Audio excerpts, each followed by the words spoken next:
We are in bed with books. Thank you for joining us this week. I'm Melissa. And I'm Bethany. If you'd like to find us outside of wherever you're listening from, then you can find us on our website, inbedwithbookspod.com, on Instagram at inbedwithbookspod, and find us on YouTube for video versions of the podcast and bonus episodes. So let's jump right in. So how was your guys' week this week? Where to begin? I know. Yeah, you've had a lot going on, Jess. It's like there's a lot going on and also at the same time nothing going on. I feel like that's often how I'm feeling in life. Like it seems like there's a lot going on. When I tell people about things, they're like, there's a lot of updates in your world. But I'm also just like in my apartment. So is it really a lot? Yeah. I don't know. Yeah. You think about how many things you've actually done this week, and you can really only think about sitting at your table. Yes. Like, I don't know how much I've physically actually done this week. That is the story of my life. There's not a lot to show for it sometimes. And then you're like, did I really do anything if there's no product of my week or something? The product of my week is that my back hurts. Like, does that count? Yeah. That good old capitalism getting us. Yeah. Right where she wants us. Yeah. Yep. What about you, Bethany? I messaged Jess last night. I was like, I'm watching The Principles of Pleasure, and oh my God. So I've just been talking to Milo and stuff about it. Essentially everything I studied in college is that.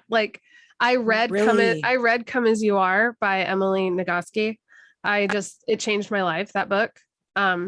I just loved everything about it. And I learned a lot still too. Right. Yeah, it was really good. Nice. Yeah. I think it's a good recap and summary for people who do already know a lot of that stuff, but they still take it further than even I feel pretty well informed at this point in my life about sex and love and my body and all of that, but there's always more to unpack. So I really like it.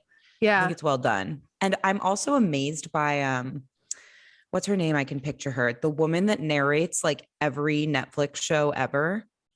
So the narrator of that show, oh my gosh, I can picture her. She's a comedian, Michelle Buteau. She's an awesome comedian. So she has stand-up specials on Netflix, but then she also narrates so many of their shows. So she was the narrator in Principles of Pleasure.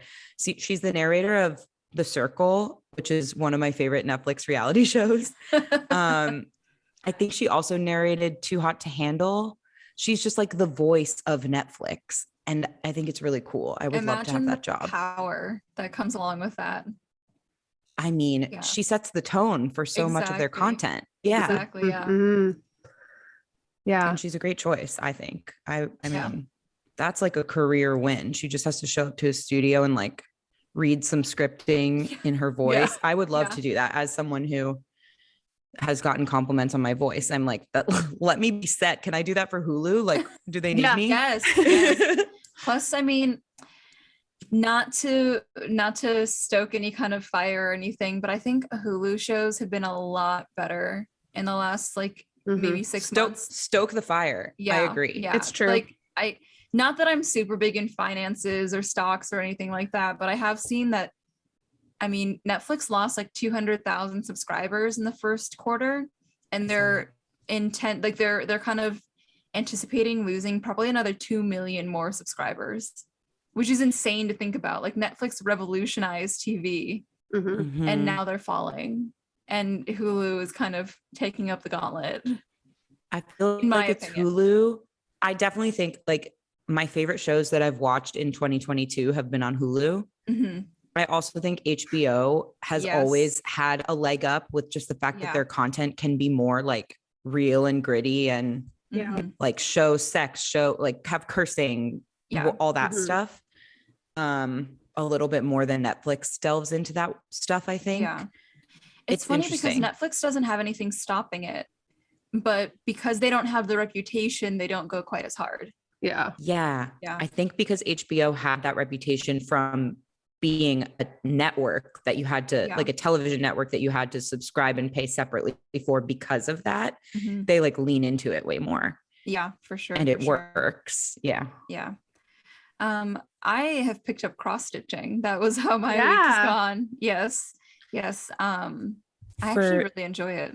Can you please remind me what cross stitching is? Yeah, same. It's just like if you've ever seen like in an older movie, the old woman will always have like it's that circle thing with the cloth pulled really taut over it, and they're like going. That's what I thought you meant. Yep. I pretty much the last couple of nights, all I've done is that with Parks and Rec in front of me and like music in my ears. So Parks and Rec is muted because I've seen it probably about 10 times by this point. So I don't even need the audio. I just know what is happening. It's just on in the room. It's just there. It's just another sensory. Your friends are there silently with you. Yeah. Yep.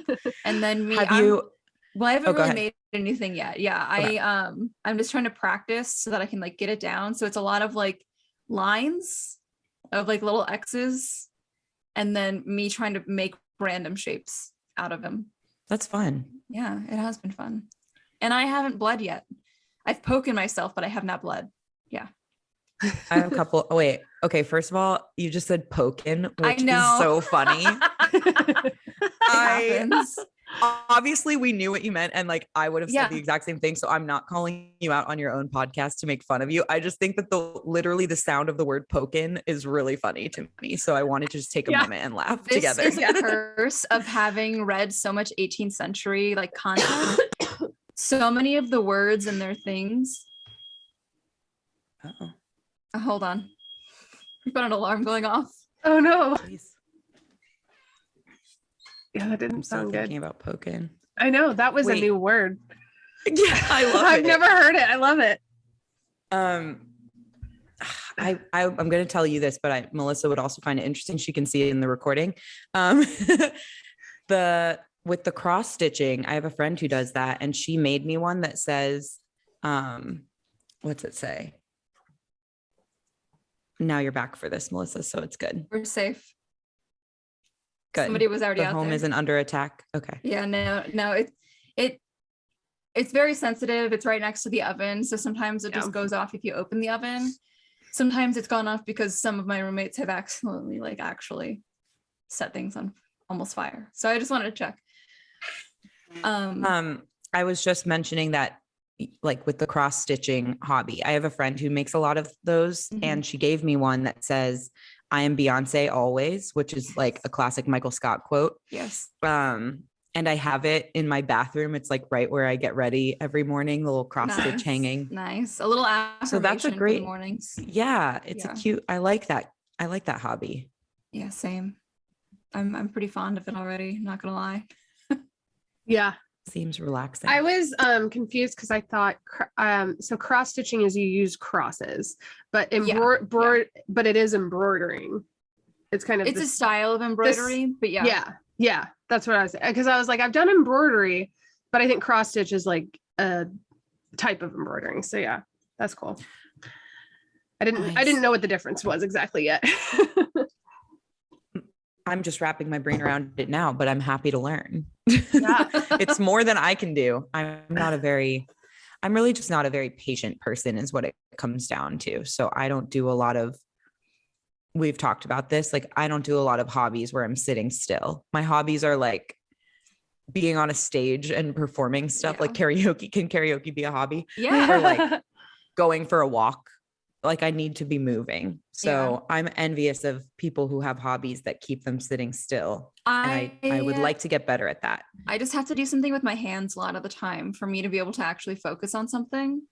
And so it's less focusing on the cross stitching and more being able to like focus on either what I'm listening to or what I'm reading or what I'm watching. So just neurodivergent things.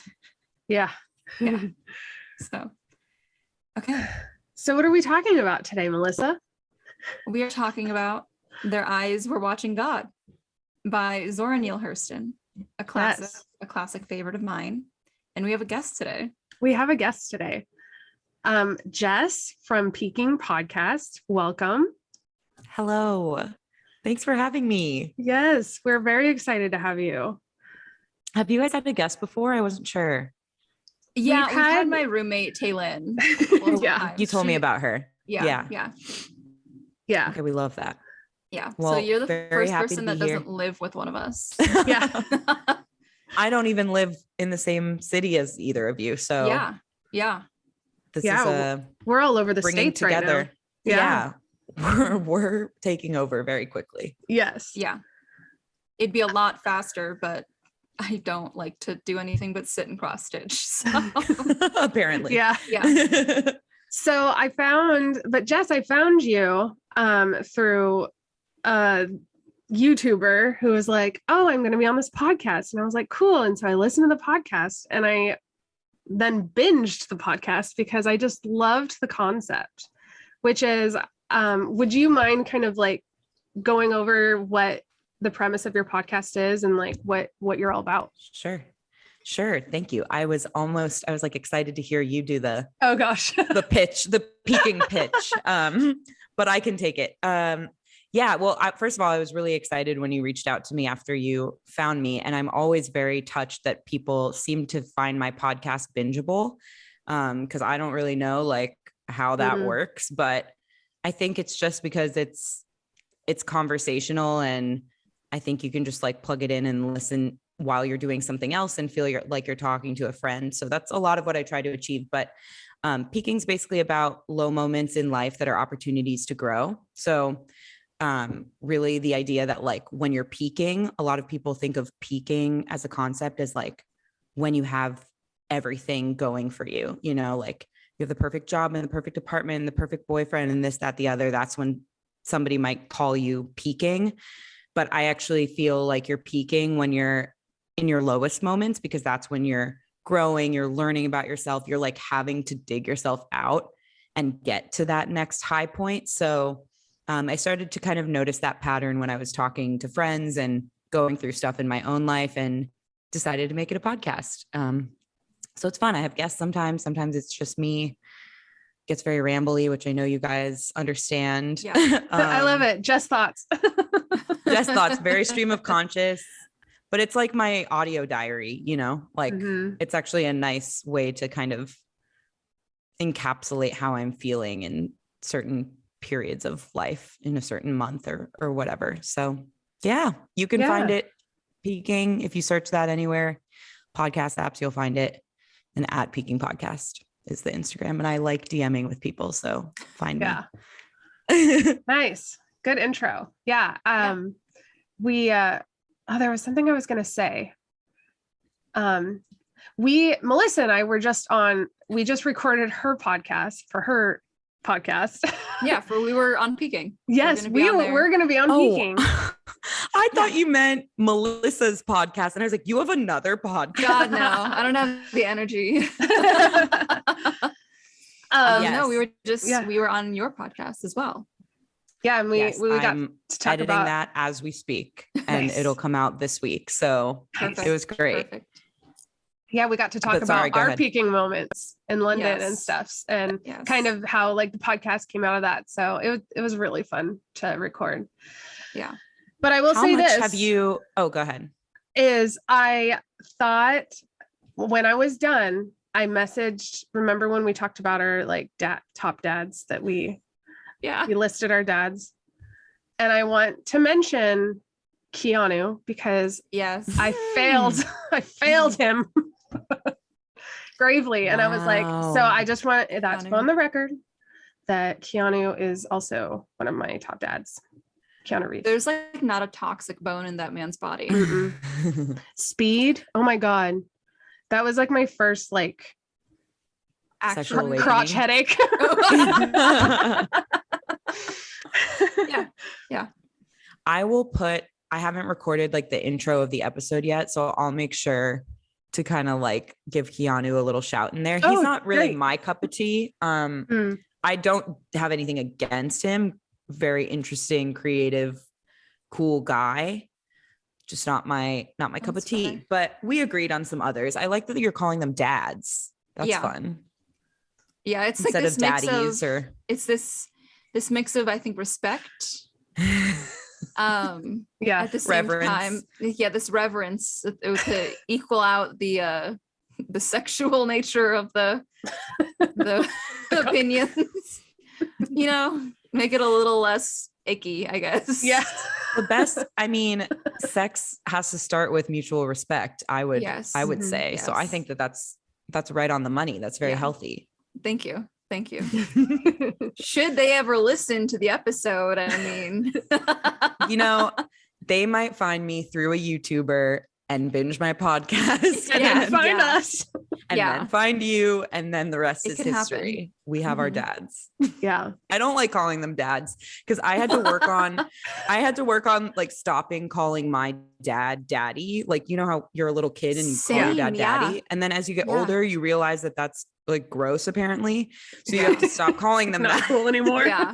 Like one day it comes out of your mouth and you're a little like, I don't know how I felt about that one. That didn't land. Everyone here feels that didn't land. Yep. So you work on just calling him dad. So now I really can't refer to these men as my dads because I've solidified my dad as my dad. That's fair. So they're daddies then.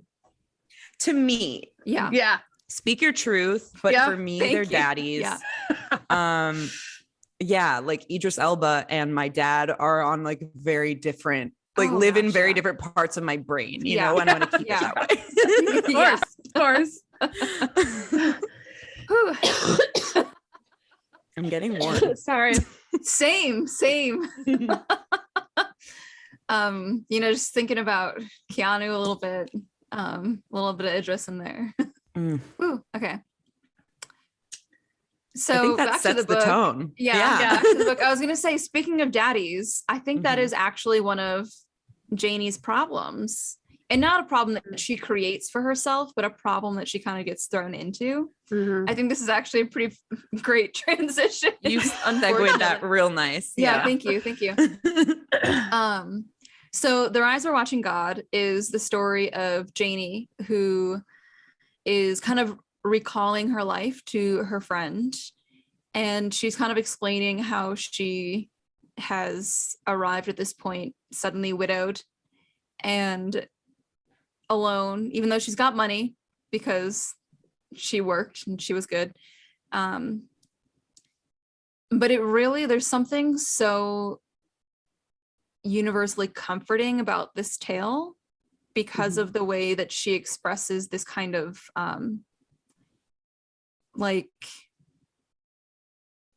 lack of control over her own life and the way she copes with that throughout her life. And one of the ways that she ends up coping with that is by marrying these daddies, these different nowadays that's what we'd call them. Mhm. Her first husband, whose honestly name I can't remember because he was an asshole and I hated him. Oh yeah. Her first husband is significantly older than her. In fact, her grandma arranged the marriage because she understood what Janie needed to survive in their world. Mm. And so he's got good land, he makes decent money, but he's also so much older that basically teenage Janie doesn't know how to love him, which understandable. She's a child. She doesn't know how to love anybody. Yeah. And then on top of that, she's like, this guy, I'm not into this guy. Yeah. So you Yeah. can't She blame her. doesn't know what love is. Right. Yeah. Yeah. And she wants to, Yeah. but that's not the guy that's going to get her there. Yeah. Yeah. Yeah. And then wanting to doesn't make it happen. Mhm. So yeah, That statement hits hard. Wow. thank you. I do that occasionally. That really, that speaks volumes, those few words. Thank you. Okay. What were yours? So as the person who suggested this book for the season and who was already a fan of this book, what did you guys think? I'll go first. I thought it was incredibly heartbreaking and heartwarming. I felt like, Janie's stream of consciousness was it's something I could really connect with. I especially like it really felt, those books that are kind of memoir style, and you're like, you don't really know if there's going to be a good outcome. Like it kind of felt like that at first. And I was like, oh, is this just going to be like a sad book? Because it kind of had that realistic like feel to it. Like when she meets, I think it was Jody, let's see. It was the second man. Yeah, Jody. And then that starts to kind of go, you're like, oh, like this could be good. And then it kind of starts to go sour and south. And then you're like, oh no, she's not, like, is she ever going to find it? And then even when tea cake comes, you're like, I don't know. Like, I don't trust anyone anymore. Like, yeah, just you feel that with her. Yeah. Just cause she's so, you feel it with her. That's a good point, is like, it could have gone either way. And it ended up going well for her, which was very exciting. Yeah. Yeah, I agree. I think it was kind of the like ebbs and flows of her story, like the ups and downs were really relatable. And I feel like there were almost 3 chapters with the 3 different daddies, of her life and her story. And each one like taught her something new that then like built towards the next one. So I, as someone who's very obsessed with like change and growth and like self-discovery, like really connected with that trajectory for Janie and like the different chapters of her personal growth as seen through these relationships. And yeah, so I really liked like that overarching progression and theme that really came out to me. I found it hard to read, but I am that way. Like the audiobook helped me a lot because of how it's written, but I also like that it's written in that very like colloquial, like the phonetic spelling from that really puts you in the time period and in that community of people. Like I understand the value in it, but it just made it harder for me as a reader in this day and age when I do everything on TikTok. So no, that's fair. All that being said, that's fair. I thought the themes I did really connect with the themes. And like, once I kind of finished it, I was like, oh, like what a journey. It ends with like the tragedy, but it's still somehow hopeful. It's oddly comforting there at the end. And I've thought about that a lot because I read this for class the first time that I read it. And I do want to say that that's something that we discussed is like, how did you feel at the end of the book? And why do you think that is? Because not everybody felt hopeful at the end, which is fair. It's not exactly like, it is a tragic ending. Tea Cake dies. And he was the we can say like the love of her life. But I think because you go with her for that whole journey, that whole like trajectory, like you were saying, she's going to be okay. Yeah. Just as a heads up, I forgot to mention this. We don't pay for Zoom. So in like 10 minutes, we're just going to we'll call you. Okay. Yep. I used to have a Zoom account like that. And so I'm with you. I understand. Okay. So poor, but yeah, wait, you were talking about the ending, and how you felt at the end.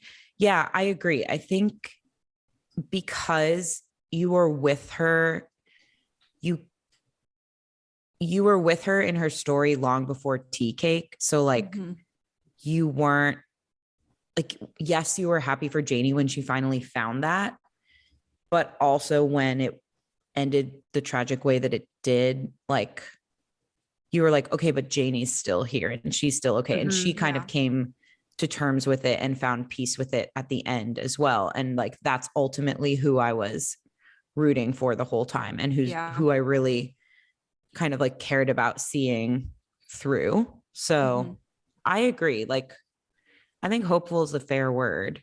Hopeful doesn't necessarily have to be like, hopeful doesn't mean like happy and positive necessarily. It just means like I don't know, like There's there's a future. reason. Yeah. And like there's a reason for Mhm. everything. There's a future beyond this. Like I Mhm. think that's kind of how I felt. Yeah. Especially like as great as Tea Cake was, so much of her life had revolved around going from man to man to man.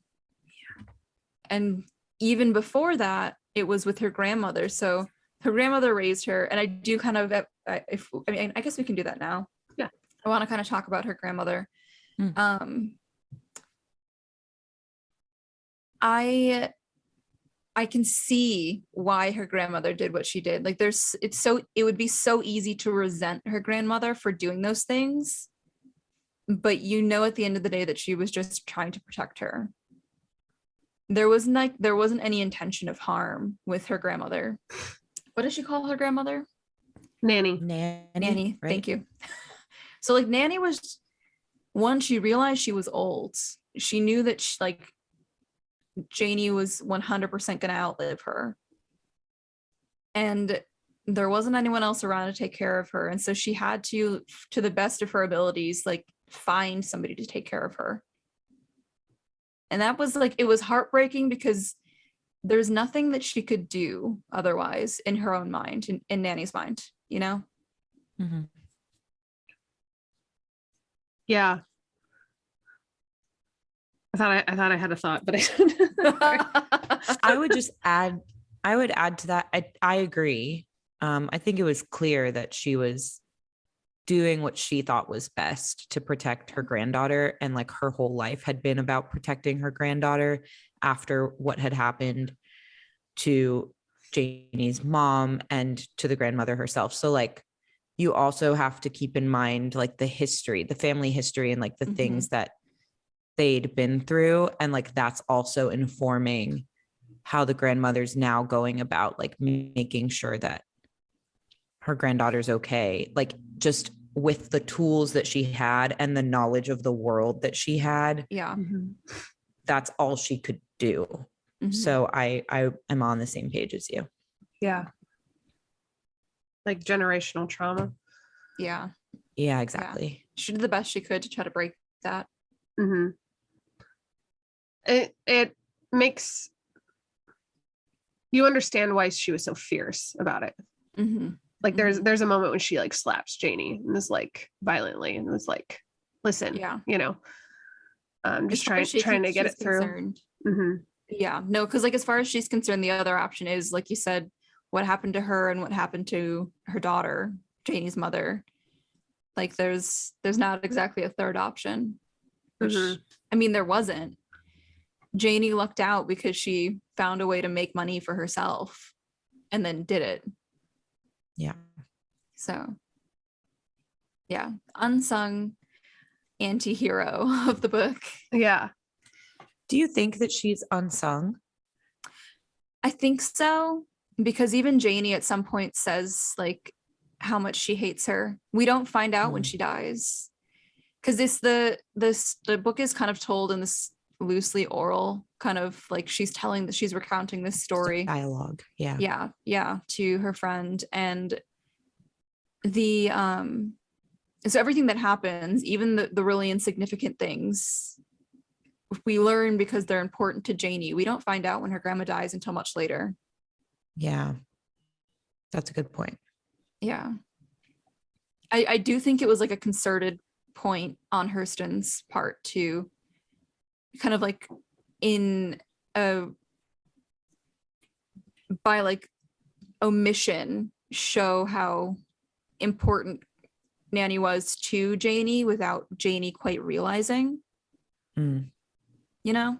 Yeah, I really felt that too, that after becoming a woman and hearing the story, and even there's that scene when she is with her first husband and she's asking like, how do I love him? Like, I just can't. And they, you know, she has a conversation with Nanny and a friend, and but it seemed like I kind of felt that there was a distance that Janie was creating with Nanny, but not more like a physical distance. I don't know. There just kind of felt like something. And then when you find out she's she died, you kind of still realize how much is in like within like Janie's life and her consciousness. Like Nanny does live, Yeah. but it's definitely not, she's not going to her for help really, or very much after that first time. But I mean, it's fair also. yeah, it's kind of a bit of a catch-22 there. Yeah. The second husband though, Jody. Yes. He that, and it's just funny too reading this when you're like, he just comes in on like a horse or something or like a carriage and just like takes her away. Like he just appeared. Yeah. She like Tea Cake also kind of did. Yeah.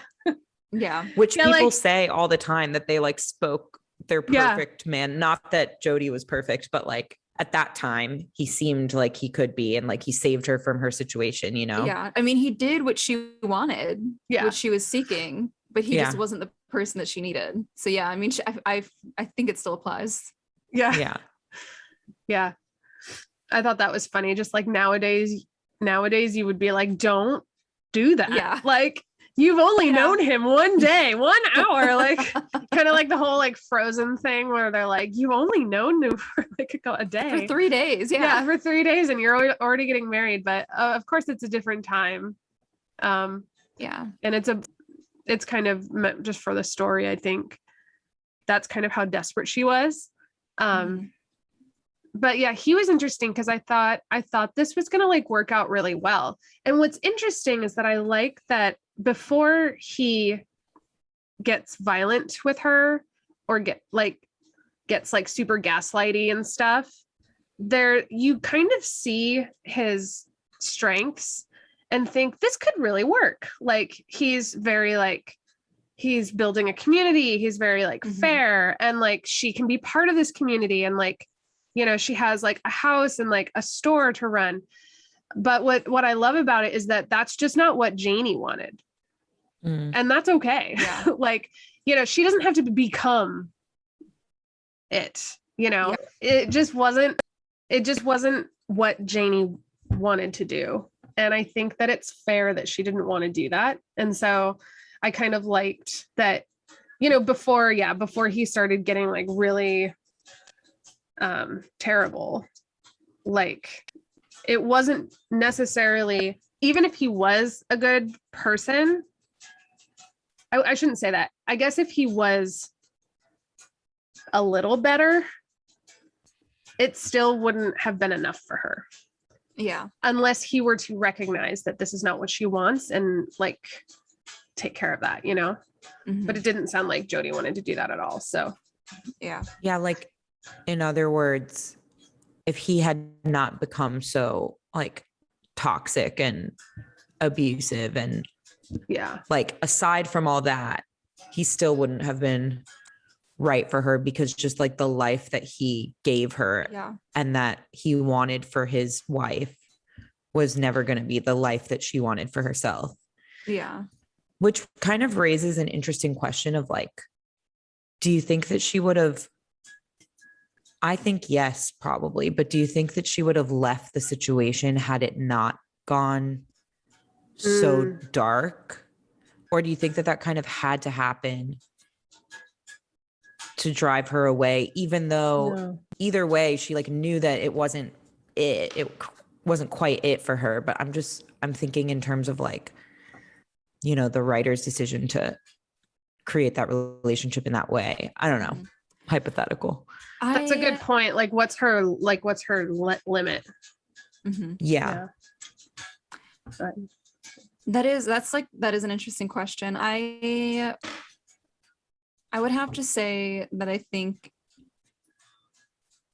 she would have left eventually. Let's say things didn't get toxic and he didn't die when he did, but Tea Cake still showed up. I think maybe things would have played out a lot longer, but I think eventually she would have realized that she could be happier somewhere else. She didn't owe Jody anything just for saving her when she was like 16, 17. Yeah, I could kind of see like if she had been in that position like a long enough time that it just like really Mhm. got to a point I think she might have.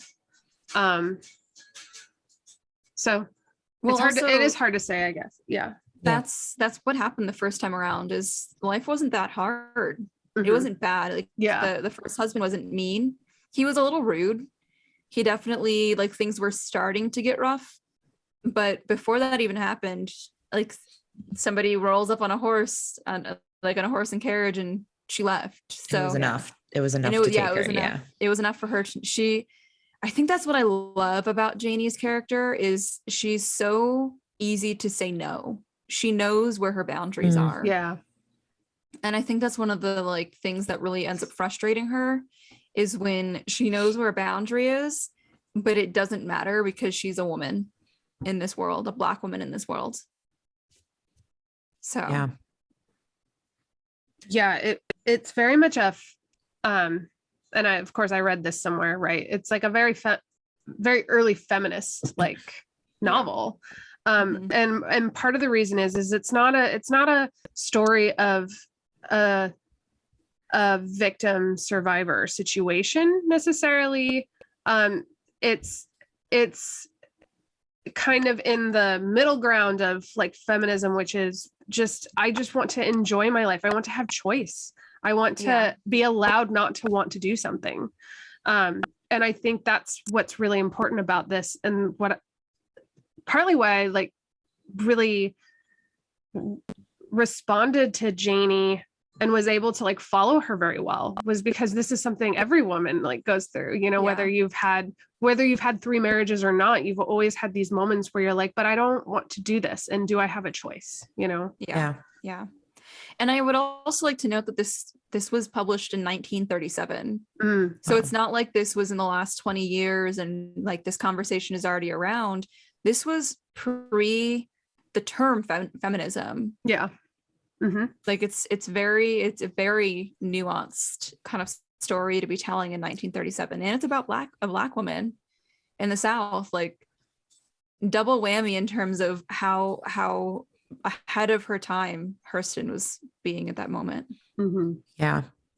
I think that's something that struck me a lot just throughout reading the book and knowing that it was such an old book and like, you know, been around forever. It's a classic, as you guys have referenced it. Like, I was like, I relate to this story. Like, one of you earlier in our conversation mentioned, or like alluded to kind of Janie's almost like trust issues. Like, I've been hurt before, so can I really like be like good with this person this time? And kind of like asking those questions, especially by the time it got to tea cake.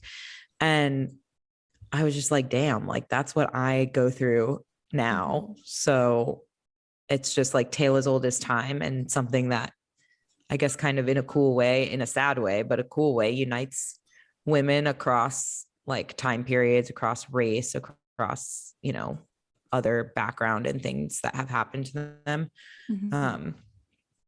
So yeah, I definitely struck me like, wow, this book is from 1937, but it still rings true. Yeah. Okay. Whew. There is one scene. I mean, obviously there's a lot of scenes we would love to talk about.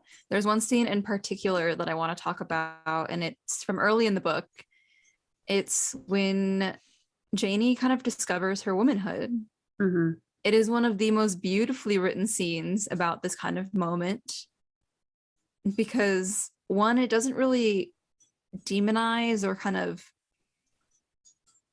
like make it mysterious or dark or anything. The moment when she realizes this, or when she starts to have that, like puberty hits, basically, she's sitting near a peach tree and you can see how comfortable she is with it. It's this just kind of natural progression, and she like embraces this, and then immediately her grandmother turns it into something dark and something it's not, because of like those fears we were talking about, those generational fears. But it's a beautiful scene, so I want to discuss that next. Yeah. Yeah, You I have a really. bookmark, don't you, Bethany? Oh, do I? Okay. Yeah, I do. Kind of. Okay. Kind I was like, of. you said you did. I hope you do. I was like, oh, it's the tree, but then I was like, I couldn't find the tree. Oh yeah, so it starts. Sorry, give me a minute here. No, you're good. Do you want me to read it a little bit, or? Yeah, if there's a good line out of it. Okay. After a while, she got up from where. Let me see.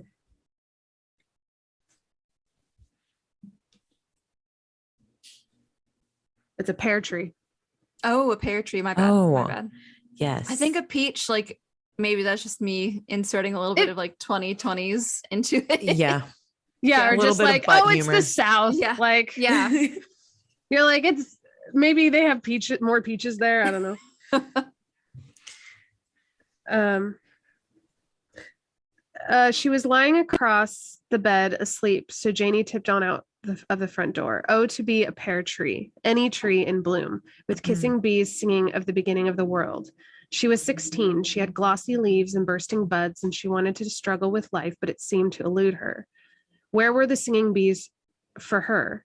Nothing on the place, nor in Grandma's house, answered her. She searched as much of the world as she could from the top of the front steps, then went on down to the front gate and leaned over to gaze up down the road. Looking, waiting, breathing, short with impatience, waiting for the world to be made. I think, well, yeah, it's just that line there where she talks about like waiting for the world to be made. That really, and okay, so when I read this the first time, I was in college. I want to say I was like a sophomore or a junior. So, I mean, still, I'm still a kid, partially an adult, that kind of transition. Not yet a girl, not a woman. But not a girl, not yet a woman. Yeah, pretty much. And something about that line really, really encapsulates how it feels to like feel the other side of puberty. Like the what can come from this, that kind of beauty before the world turns it really gross. It's just beautiful. Yeah, because a couple pages later, because she, in between that scene and then what I'm reading now, she like kisses the guy, and then her grandma's like, we gotta marry you now. Yeah, like you're a woman now. This state, it says the vision of Logan Killix was desecrating the pear tree, but Janie didn't know how to tell Nanny that. She merely hunched over and pouted at the floor. But yeah, it's like the pear tree is now just like, not necessarily from the kiss, but from what her grandma said about the kiss has now changed what the tree meant in that moment of this new like sense of womanhood, because she wants to become, or they talk about, I think it's her grandmother and a family friend, saying like, you're a woman now, like, and Janie's like, no, I don't want to be a woman. She's like, you're a woman, you need to be married. And so that tree then like, and I feel like she says Logan, but I feel like more of it was what they made of it. Like this new chapter of her life now just needs to be about like finding, or maybe it's just her resistance of that, because she's in that in between and she's kind of resisting, like maybe I still feel like a child, but I'm discovering this new part of myself, and so I don't quite yet want to go into the deep end of like marriage, which is fair. And I feel like she spends the whole book just trying to get back to that pre-pear tree moment when the pear tree's still alive. Yeah, well, almost trying to get back to the moment that was robbed of her, of like still being able to be enjoying the pear tree and like exploring it and figuring out like understanding this new part of herself, instead of, okay, day one, you have had this experience and now you're a woman and you have to get married. Like she was robbed of that progression, you know? And so like for the rest of the book, she's like wanting to like get back to that in between time that she never really got to have. Yeah. There was something else I was going to say about the pear tree. Go ahead. I'll remember. Okay, yeah. Well, if it comes back to you, definitely let us know. I was just going to say that like the very beginning of the book starts actually with her coming back to the town that she ends up living in with Jody, and then eventually Tea Cake for a little while. And I hadn't really thought about this until like just now, but all of the ladies are like on the porch talking shit. They're trying to like, why is she back? Look at what she's wearing. Where's Tea Cake? Like all of this shit. They're starting like to gossip and everything. And I love a good gossip. I'm not shitting on them for the gossip, but you can really see how far Janie has come from that pear tree moment, because she does not care. Her friend catches back up with her. She comes to help her get some food and kind of mentions that they're talking shit. And she's like, oh, don't pay any mind to them. That doesn't matter anymore. Like I really don't give a shit what they think. And you can like, that's the full circle that you needed. That like Janie needed. Yeah. Totally. Yeah. It's like she's gone off and lived life. There was a quote. There's a quote that I was trying to find and I can't remember it, but it was about like needing to go and experience change. Basically, it was like, you need to go out and do the thing that's going to like teach you. I'm going to try to find it, but I just feel like that moment, like her retelling her story and just being in such a different place now than at the beginning, is because she like left and she followed what she felt she needed to do at these different like junctures in her life, whether or not it made sense or it made sense to anyone else, or like, I don't know. She just like went where her gut told her, kind of. And then by the end, she's at this place of like, I like this full circle moment of like, yeah, I'm a woman now. Like, because I trusted myself, kind of. And I went through all those things, good and bad. And I kind of love that. I'm gonna try like to find it. She learns to trust herself where she's trying to find trust in other people. And that's when she becomes this individual person, not just a partner. Yeah. Yeah, that's it. It almost feels like her reward is all of these great things that have happened to her because she followed that gut. Yeah. Because she said no to things and she wanted more. And I think like that wanting more is so integral to her character. And that's also like that kind of unifying across times kind of element of being a woman.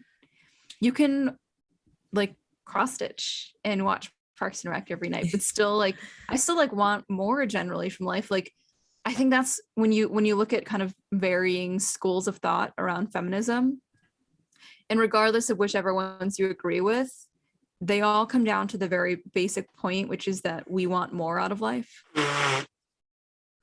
Yeah. I'm sorry, I'm looking for this quote. So yeah, no, you're good. You're good. It's gonna bother me if I don't find it. You're good. We've all been there. Oh yeah.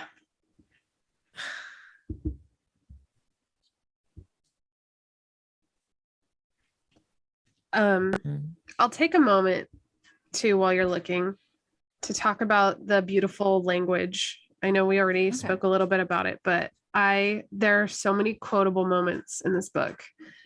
So much poetry, so much like beautiful prose and phrasing. Because we always post like quotes on our Instagram, and I was like, I can't decide. They're all so good.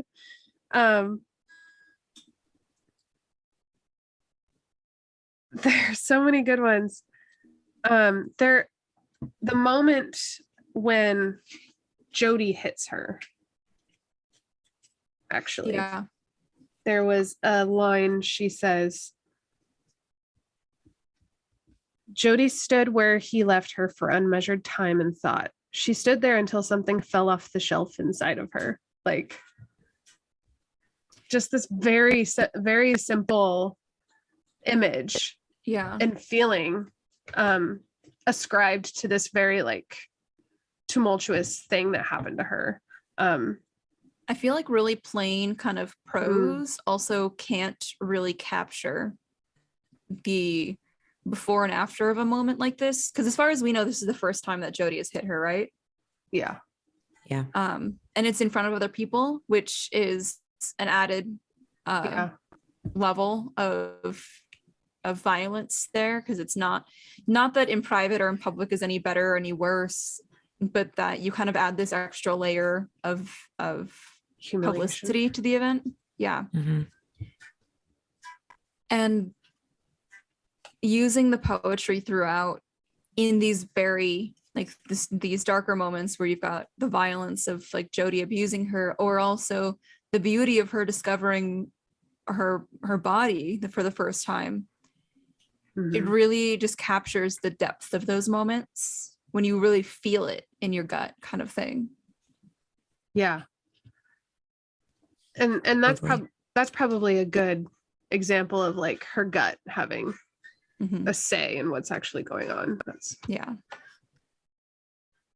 Did you find the quote?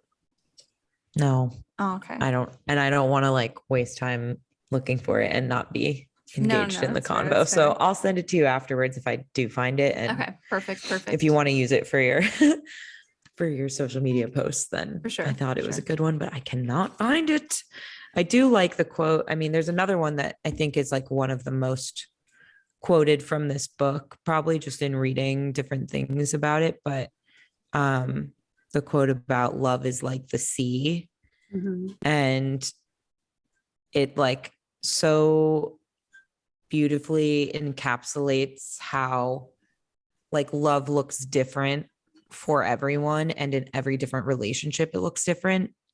So it's love is like the sea. It's a moving thing, but still in all, it takes its shape from the shore it meets, and it's different with every shore. So like every shore that the water hits is a different type of movement and a different experience. And that's like the experience of love being different with every partner and at every phase of your life. I really like that one. And I felt like movement. The other quote I'm looking for is around movement. So that's why I came across this, because it has the word move in it. I feel like that was something that I picked up on quite a bit. And I really liked that word choice and that like theme running throughout the book. Yeah. Yeah. Like that it's not static. Like love isn't the static destination. It's a journey. Yeah. Like you can see her thinking that as a kid too. She thinks that like one day if she makes the right decision, suddenly she'll feel love for her first husband. Yeah. And as condescending as it felt when her grandma laughed at her that day, when she's like, how do I love him? It was also just like a grown woman laughing at a child who very clearly does not understand what love is. Yeah. And I would argue that that actually lasts a lot longer than she might imply in the book. Yeah. Like in her retelling of her life. It probably does not even occur to her until far into her wedding or her marriage with Jody. The like what love is that what you mean? Once I would say like probably when she realizes that she definitely doesn't have it with him is when she starts to see what it really is. Yeah. Yeah. It's like you can't know what it is until you know what it's not. Yeah. Yeah. So then the next daddy. Yes. is Tea Cake. And go ahead. Well, no, go ahead. I was going to say like who I like didn't trust yet. Like I was just like, he came in and I was just kind of like, I don't know, like her track record isn't great, you know, like I'm just like young. Worried. Yeah, he's young. He's and this is kind of where like a lot of our modern day like you know etiquette and things have changed in terms of like what is appropriate, right? Like he kind of stalks her. I wouldn't say stalk, but he just kind of comes back and you don't know what kind of dude he is. Like he, you know, I was just like, I don't know, like, so it's just really up in the air. You're just like, I don't know, like he could be like her knight in shining armor, but he could also like be a very bad man. Like there's just no way to know. There was the other woman from the town who had a similar situation. When they first leave, she kind of recounts this other woman who married a younger man briefly. They left town. He stole all of her money. And then she gets a free train ride because the guy pities her, the conductor pities her, and then shows up back at town like a few months later and is just ragged. And I didn't remember if tea cake was that great or not. So I fully felt your stress. Yeah. But when they first leave and he runs away for a night, basically, and she freaks out, I was in a panic. I same. Yeah, I was too. Yeah, because she's also thinking like this is one of those very human, like these very relatable situations where she's thinking about like, actually, I know a girl who this kind of happened to and it ended terribly, and that's going to be me, and I'm going to show up ragged back to my town in 3 months. And then because the very beginning of the book starts with her just walking back into town, and so I was like, oh god, it's happening now. Yeah, it's happening right now. It was so stressful. Yeah, because you don't have a lot of experience with tea cake before they're like, yeah. And even she doesn't trust him because she brings that money and then finds it gone, and she's freaking out, which I will say I think was like not a cool thing to do. Agreed. But he apologizes and makes up for it. So I was like, okay, yeah, that's fine. Yeah. He's a little complicated that way. Yeah. I feel like. Which I kind of like. Go back and forth. Yeah. Who doesn't love a bad boy though? Like, right. It's true. And I don't think she could be with someone who didn't have that, like keeping her guessing element to him, you know? Yeah. Cause it seems like she really doesn't like the predictable life. Right. Yeah. She's tried that twice now. Yeah. Because I guess both of her previous husbands were very much like stable, like this is the life that we're living in together. And tea cake was the antithesis of that. Yeah. One thing that I really liked about their relationship versus Jody and her, like Bethany, earlier you mentioned that she really didn't like the store, and she didn't. And so you kind of get this idea for a minute that she just doesn't like work. But that's entirely not the case, because she goes out into the fields and she works with tea cake. She enjoys working with her hands and working outside with him.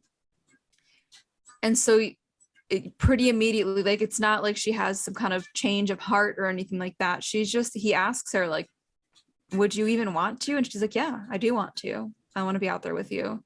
And so she does it. And you're like, oh, so it wasn't just that she doesn't like to work and that she hated Jody so much that she hated the store. It was, she didn't like their life, and Jody wasn't willing to listen to it. Yeah. And I kind of like that was kind of the reason why he took off, because he wasn't sure that she would like hanging around with like the people that he was. And she was like, no, I do. And so he was like, okay. And then they like go off and gamble. Get all the money back. So. And I do think it needs to be noted as well that Janie is mixed. Yes. Yeah. So there is like this element there's this element of colorism going on as well. And she has like the long hair. Yep. She's like, it's not coiled and big like some of the other girls that she knows. She mentions one of the women in town when she's still with Jody, who is darker, and she seems to also gossip very crudely about the other women in town who are darker like she is. And Janie even says, she's like, I don't get why she does it. It's like she can't see that she's black as well, like she's as black as she is, but she sees how light my skin is, and she's very clearly, I think it was Jody might have said something, or somebody said something to Janie about how she's not your friend, she's basically worshiping you. She wants to be close to you because of how light you are. Yeah. And I think tea cake comes in with a lot of those kind of misconceptions about her because of her skin tone as well. Right. Yeah, that's super interesting. Even from the beginning, when she first, like literally first chapter or two, when she sees the picture of her like class in school with her grandma, and that's like the first time she realizes that she's like a black girl, but also realizes that she's like lighter skin. Like I don't know, she's like Yeah. first comprehending her race, I guess, and how Yeah. that compares to other people, and also like what their perceptions might be as a result of that. Like, I find that really interesting how, like, depending on who's looking at her, they perceive her differently based on their own skin tone and background and race. So I feel like that pervades throughout the book, and it starts very early when she's a kid being like, that's me in the photo, Yeah. you know? Yeah. Yeah. Very like subtle biracial representation throughout, which I enjoyed. Yeah. It's a hard line to tout. I think so I've read a few novels that talk about that experience, and I think the best ones actually come from like mid-century Black women authors talking about that experience. Because they don't really like, she doesn't really try to come to any conclusions about it. She's just talking about the experience. Like, she's not white enough for the white people, and she's not Black enough for the Black people. Yeah. That's a really good point. Like, I like that a lot. She's just talking about the experience. She's not trying to define it or like, conclude it with some like thesis statement or something. Yeah.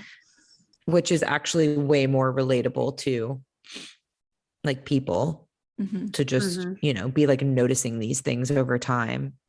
Yeah. Than actually to be able to like sum it up, because it's like such a big part of someone's identity. There isn't really one way to sum it up.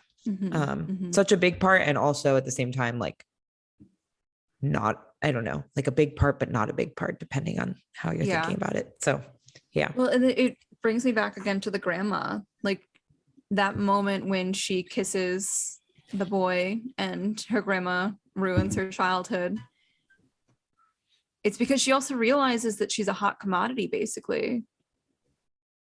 If they want her hair. Exactly, because of her hair, because of her lighter skin, because the Black men, like the Black boys at this point, the Black boys that she's around are going to recognize that she has, in some way or another, unfortunately, like slightly more power just on like a street. And so, I mean, okay, so for context, it's because her mom, Janie's mom, was half white. And so she literally saw it happen with her mom. Janie's grandmother saw it happen with her daughter. And so, I mean, I'm sure she was just genuinely scared for that happening again. Yep. It all contributes to like the decision that the grandmother made to get her married so quickly, Yeah. It's interesting. We never really, I mean, her mom doesn't live in the town. That's about all we know. Yeah. She just kind of took off. Yeah. As far as Janie's concerned, it was just the grandmother. Yeah. Yeah. Which I kind of like. Yeah. I think that's I think that's pretty realistic for the time period. And interesting because like we talked about how her relationship with her grandmother is like tense, to say the least, or like just kind of like she's removed from her from that point on. And then the mom isn't in the picture. So it really is like emphasizing Janie's independence, and like that contributes to her discovery of herself as a woman even more, because like the two potential female figures in her life were estranged. More like by the time she's kind of going through all the stuff that we hear her tell throughout the book. So I think it's like, purposeful, definitely, that's the case, and that we don't really know much more about the mom. Yeah, there's not very much influence. Yeah, exactly. Yeah. Female influence other than what we got from the grandmother at the beginning. And so then it is just Janie on her own. So there is kind of a nice independence there. It's amazing that without that influence, she is still so good at saying no to men who you would think, like, I wonder, I was kind of trying to figure out throughout the whole thing, like, where does this come from? Is that just who she is? Or where has she like developed this strength from within herself only? Because I feel like she has it the whole time. Yeah. Yeah. I feel like don't know. maybe it's from that moment with the tree, because she, as much as she tried to say no to her grandma, she had to do it anyway. And so it's almost like that is like the childhood like trauma moment that she's constantly reliving. And so every time she says no and it works, it's somehow like chipping away at that. Every time she like somebody hears her and they listen, you know, Yeah. it heals that moment a little bit further. Yeah, that's interesting. Yeah. Thank you.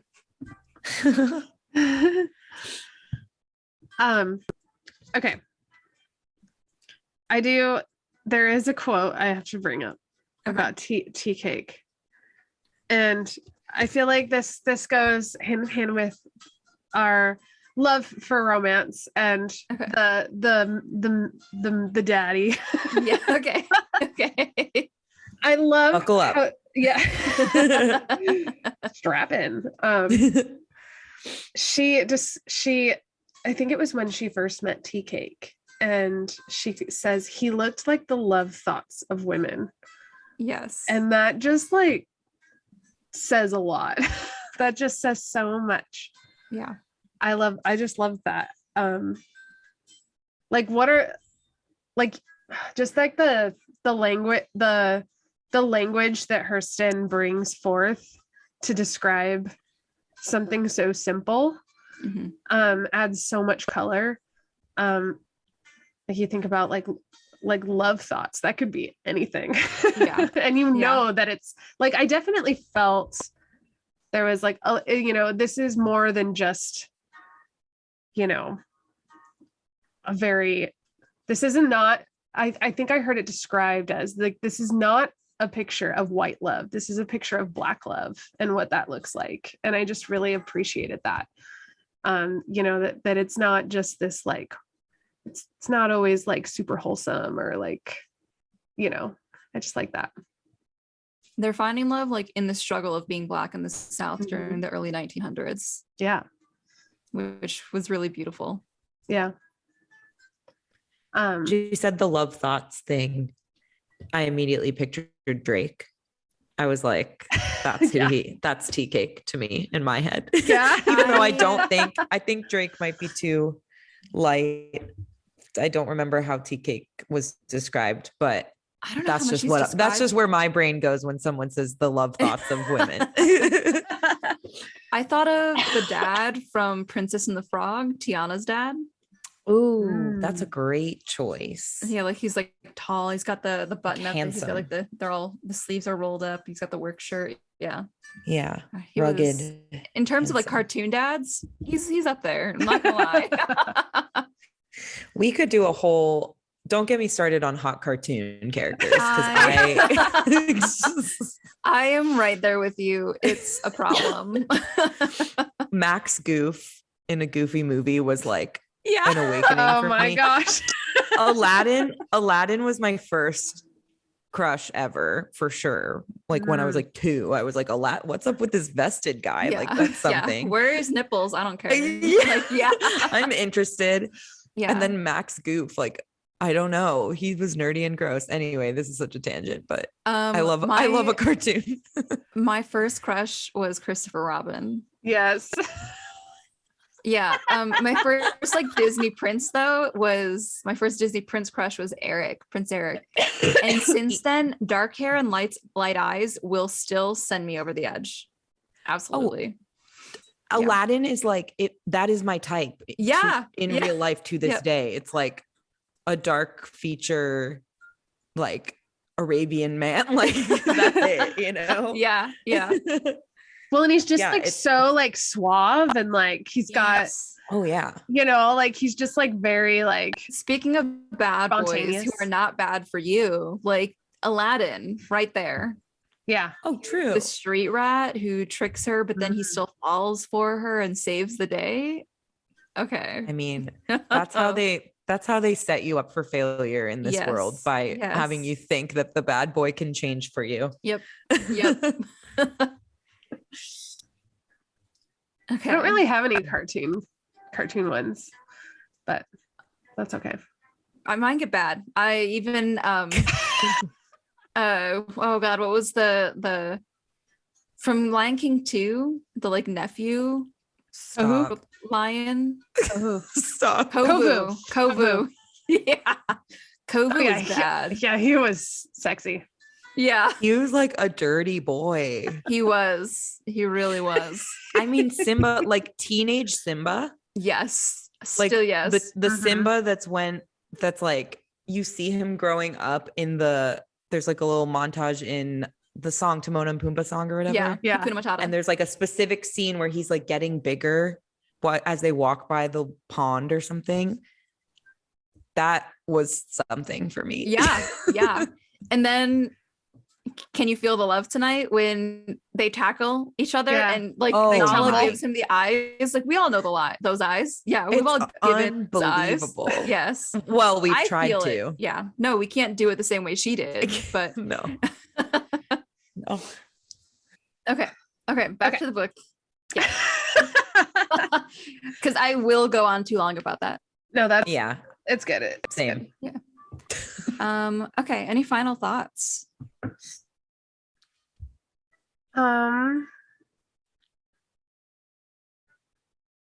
Sorry. No, it's fine. It's fine. I mean, I feel like we really covered Do a you? lot. Oh yeah, we did cover a lot. But did you have any thoughts? Did you guys have any thoughts on like the title scene, the scene where she says the title of the book? Yeah, during the hurricane. Yeah. I feel like, and I think generally this is the consensus on the moment, like in academic circles. Glasses. Yeah, pushes up glasses. Is just that moment really captures her acknowledging that she will always have a lack of control in her life. Mm-hmm. So it's like the moment is when they're in the house and the hurricane is hitting. It's a lot worse than they thought, and it's just kind of in the middle of the line is they were waiting on the hurricane or something like that, and their eyes were watching God. And I think that moment is really pivotal for her learning that she needs to stop like waiting for somebody else to change her life or waiting for her life to suddenly like turn upend and she has the more that she's been seeking, but that she has to take it for herself. And that's what they do. Like they leave the house. They try to find somewhere safer. Mm-hmm. I like that. Yeah, I do feel like it's kind of a moment of surrender to like fate Mm-hmm. or God, or, you know, for her, that's God. And there's like a religious element, but kind of like the recognition that no matter how much moving and shaking I do in my life, like there's still this outside force that I'm ultimately like at the mercy of in a way. In a good way. Like that could sound dark, but I think it's meant in a way of like releasing pressure and releasing the need for control, like you said, Melissa. And like I think that's what I took from it. Yeah. Yeah, even Especially go ahead. I was gonna say, even the moment when they're in the storm and with the dog and the cow. Yeah. That scene was very symbolic of like the hurricane and what it was doing to their lives. And almost tea cake, it was going to be the dog or tea cake essentially that was going to win. And of course the dog was averted, but overall the dog did win. So the dog kind of represented the hurricane, the rabid dog, of the force of nature. Yes, the force of nature that eventually will like take what you love. Yeah. Yeah. And I think just the realization that it'll take period with like no regard. Again, not to sound like negative at all, but like good or bad, it doesn't care, basically. Yeah. And I like what you just said, Bethany, about like it'll take what you love too, because so much of the book is her chasing that, like trying and trying over and over again to find this love that she's been wanting, and she finds it, but like even when you have it, it's not always yours to keep. Yes. I think is kind of the takeaway. Mm-hmm. It's yours while you have it, but that's just while you have it. Yeah. Because it's also moving. Yes. Like there's that movement, and it's not static. It's not, I have it and I will always have it. It's this sense of I have it now. And even if it took me this long to get to it, because then it makes the ending then not seem so sad, because she revels in the fact that she did have it. Yeah. Exactly. And I think the reason she's able to do that is because she's been through so many chapters and all that change, and like had things that were bad that she let go of, had things that were good that she let go of, but like that kept happening, as is with life. But like she had experienced having to let go and move on and create like a new life before. So she was kind of able to accept that she would have to do it again. And I think that helped her to be able to like come to terms with losing him and the way that all that went down, because she's like you said, like I had it, but not forever. And like nothing that I've really had has been forever. So that's okay. The only thing that's been forever is like her, and kind of like the life that she creates for herself and the relationship she has with herself. Yeah. Especially the way that the final image of the book is her alone in her bedroom in her old house. And so Hurston uses a lot of like positive and negative metaphors throughout the whole thing. You've got the moment when Jody slaps her, or the moment when she discovers like her body again. Those two kind of like varying, these very opposite ends of the spectrum. And Hurston does a really good job of, without having to use very negative images, still conveying how positive or negative the moment is. And the very final moment doesn't feel negative. It doesn't feel sad or depressing. She's alone, but it still feels very comforting. Like you still get that sense of movement is still happening for her. Yeah. Yeah, it wasn't she had this great thing and now it's over. And so she's over. It's like, because she still continues to go on, and she's still moving. She's still moving, you know? Yeah. I like that. I like that idea, Jess, of like movement. I feel like that was like a huge part of the book. Yeah. Yeah, I loved that. Was one of my biggest like feelings. And I like, Melissa, you keep using the word comforting, and I like that too. Like it is, there's a comfort in the movement, like which I think is something really hard to accept.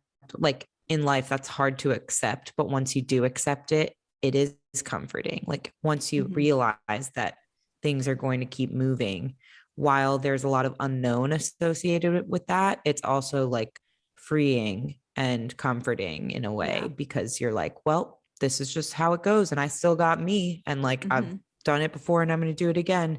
And that's like a comfort, even though it's kind of like this never ending unknown. Yeah. So yeah, I really like that word for it too.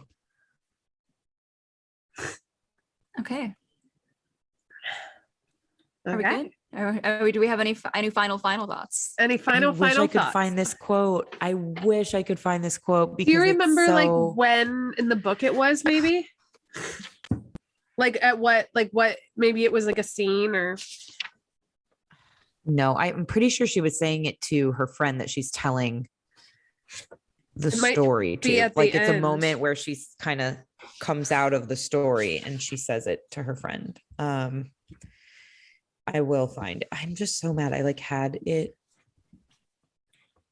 I thought I had it written down, but I don't.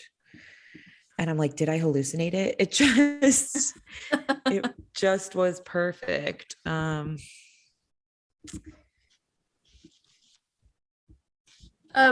of to preface the movement and kind of literally what we were just talking about. This part says, of course she wasn't dead. Of course he wasn't dead. He could never be dead until she herself had finished feeling and thinking. Which I think like there's always this, there's just like always this feeling of this continuing on that I like. I like that a lot. Well, also that quote really emphasizes the fact that ultimately it's about her. Yeah. Mm-hmm. Yeah. Like he doesn't die as long as she's still processing him. And he lives on in her. And I think we also kind of said that about the grandmother too. That like in her absence, she is very important and present in the novel. And like, because ultimately like she and her decisions and her past like shaped Janie. And so it's kind of the same with all of these characters that come and go. Yeah.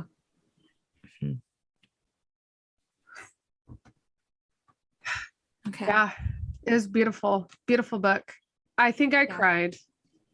I can't remember when, but it definitely happened.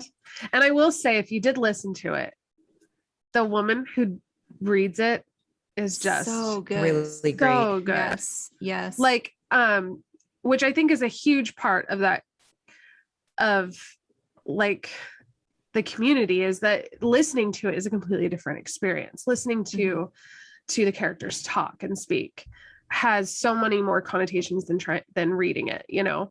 And so I just really loved like that kind of immersive experience. It was nice. It feels like a book that was meant to be listened to. Yeah, definitely. Yeah. Because it's so much dialogue. It's so it's like her telling a story, and then that story is very conversational. So yeah, it worked really well for audiobook. Also, did you guys know that it was a movie? It was made into a movie. Yes. Who? Halle Berry. Right? Halle Berry. Yeah. And like Oprah commissioned for the movie to be made or something. It was one of the Oprah movies. Yeah. Yeah. Oh, I have to watch it now. Interesting. Yeah. Yeah. I think maybe I found the quote, but I think I like extrapolated it. It's okay. A little. That's like, fair. That's fair. It's still a good quote, but I think I just like took something from it that who knows if I was supposed to take from it or not. But it says, there's two things everybody's got to do for themselves. They got to go to God, and they got to find out about living for themselves. So I think that ties in nicely with the title of the book. And also like, I just liked the way that she says they have to go to God, and they have to go to the things that will teach them about how to live for themselves. Like, I don't know, something about that stuck with me, but it's very active language. Yeah. Yes. Yeah. And I think I found that in a lot of the book, and it added to this like theme and feeling of movement and like fluidity. Her like, and like, she's never stagnant. Yes. Her like biggest crime, quote unquote crime, being a woman, is her active role in her own life. Because when she makes the decision to like leave her first husband, that is like a villain origin story kind of situation. There's no remorse either. We don't hear about him later. She's just like, so I left him. I went with Jody. Yeah. She's very, with the moment she decides to talk back to Jody, and granted she does get hit, but she gets, it's this strangely patriarchal moment in the book, because as women reading this, we all want to have that moment where we can like speak up to the person. But if the story were told the other way, let's say the story were from Jody's point of view, he would be the hero in that moment, like defending himself, you know? Yeah. And that's really frustrating to think about. But she was taking this active role in her life and basically telling him, like, stop. You're the old one. You're the one whose body is falling apart. Why are we only talking about mine? Right. Yeah, I love her big-headedness, basically. Yeah. She's very decisive. Yeah. Like, she's like, I don't know, once she decides to stand up for herself or to be out of a situation or whatever, like, she is. She has a lot of, for the amount of like physical like lack of agency over her body, like, that at least she starts out with, like, she has a lot of agency over her decision making and like really takes control of where she's headed. I don't know. I think she's very decisive and like, once she decides she's out. And I think that's a great message for women. And I think it ties in too with, like, we were talking about her kind of hearing her gut throughout all of this and like going where that takes her. Like, there's an intuition that women like should tap into more. And I feel like this book is a really good, like, she's a really good model of that, even in a time and a setting and these situations where, like, you know, like, I don't think she was thinking about it that way. Like, now we have the language for this stuff, but that is a lot of the times what she was doing. Yeah. Yeah. She commits to it. Yeah. And yeah, it really felt kind of tying into like what we were talking about at the beginning of this being like a very relatable, because of the way it's written inside of her consciousness. I really feel like that intuition is such a big, strong part of the narrative. And what she chooses to see and how she chooses to see it and what she decides to do with it is like confirmation of that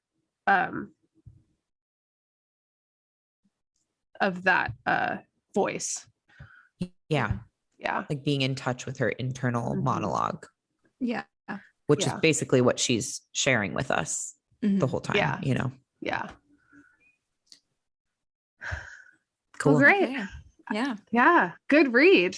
Yeah, it was. Yeah. Really good. I really enjoyed this one a lot. I'm glad. I feel like it was an important one. Yeah. Yeah. Yeah. Yeah. It's always stressful, like, recommending books. So, like, I had read this one sometimes if we were on the podcast and we're like, well, you know, this one looks good. A lot of people are talking about this one. That's not like a recommendation. Like, this was when I was like, oh, I love this book. And then the week rolled around and I was like, okay, I put like a lot of weight on that. I don't remember the book quite that much. I just remember how it made me feel. And now I'm real worried it's not going to be good suddenly. Yeah. No, it was good. You were right the first time, how you felt.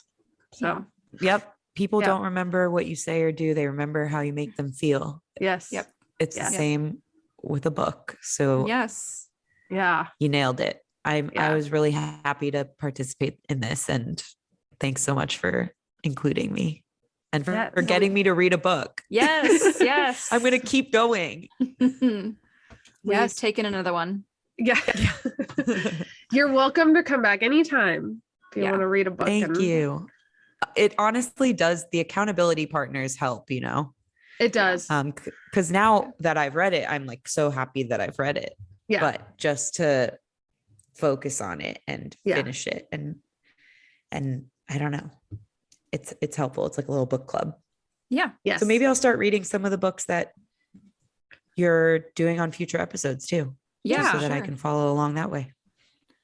We will hopefully have our season 4 schedule, or at least some of the books we're doing for season 4 out soon. Yeah. We'll have exciting. Yes. Yeah. Season 3 is almost over. I know. It's so crazy. It went by so fast. It did.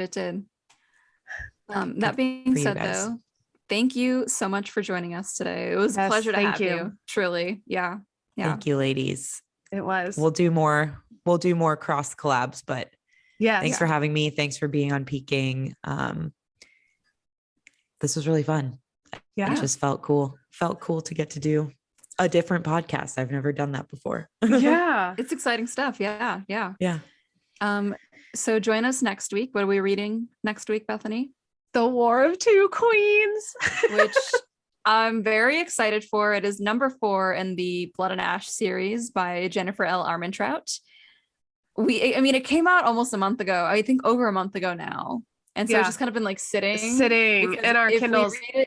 If I read it too soon, then I'm going to forget stuff. No, the best is when we hop on the episode and we just finished it that day and we're like, yes, freaking out, we're excited just like about chickens with our heads cut off. Yeah.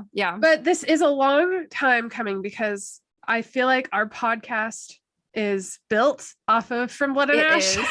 It was the first series we covered. It's like the most listened to episodes, and so this is the newest edition, the 4th, and so we're excited to continue. Until then, you can binge the episode. Yes, my body is ready. Yeah. Binge the I think it's episode 2 of the podcast where we talk about the first 2, 3, one, and 4. 2, 3, and 4, the second one and the third one in preparation for the War of Two Queens. Yeah. So join us next week. Yeah. You're supposed to say happy reading. Yep. Oh my God. It was me. Okay. Do it. Happy reading. Happy reading. Bye. Bye. You can say bye, Jess. Happy reading. Yeah. Bye.